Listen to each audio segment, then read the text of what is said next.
అంటే ఇక అప్పుడు మనం ప్రజల ప్రాణాలు కాపాడాలి. జిల్లా మొత్తం వెనుక పోయింది. ఎవరైనా ఎవరి ప్రాణం కోసం వాళ్ళు ఆలోచిస్తున్నారు. ఏదో ఒక రోజు చచ్చిపోయేటోళ్ళం. కరోనాలో చచ్చిపోయినాం అనుకో, లైక్ ఆర్మీ పీపుల్ లాగా. యుద్ధంలో చచ్చిపోయినామైతే వీర సైనికుడు అవుతాం.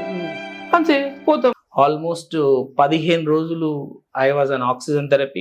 అప్పుడు అరే ఆయాసం అంటే నిజంగా ఇట్లుంటుందా అంటే బాత్రూమ్ వరకు వెళ్ళగలిగితే కూడా దమ్ము వచ్చేది. నేనే ఛాతీ డాక్టర్ని, నాకే. అప్పుడు అదేమవుతుందంటే రోజుకు దగ్గర దగ్గర 50 నుంచి 100 మందికి టెస్టులు చేయాల్సి వచ్చేది. బట్ ఒక 100 మంది కనీసం ఒకరు నా మీద 3 సార్లు ఉమ్మడం తుమ్మడం చేసేది. ఇక చూడండి how much viral burden I'm exposed.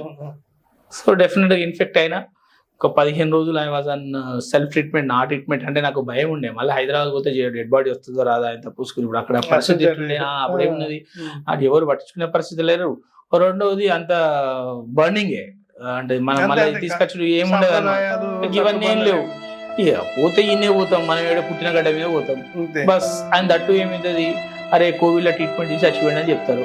అది జీవితకాలం, జీవితకాలం నేను పోయిన నా ఆత్మ అయితే చూసుకుంటా అంటది అని చెప్పేసి నా ఉద్దేశం.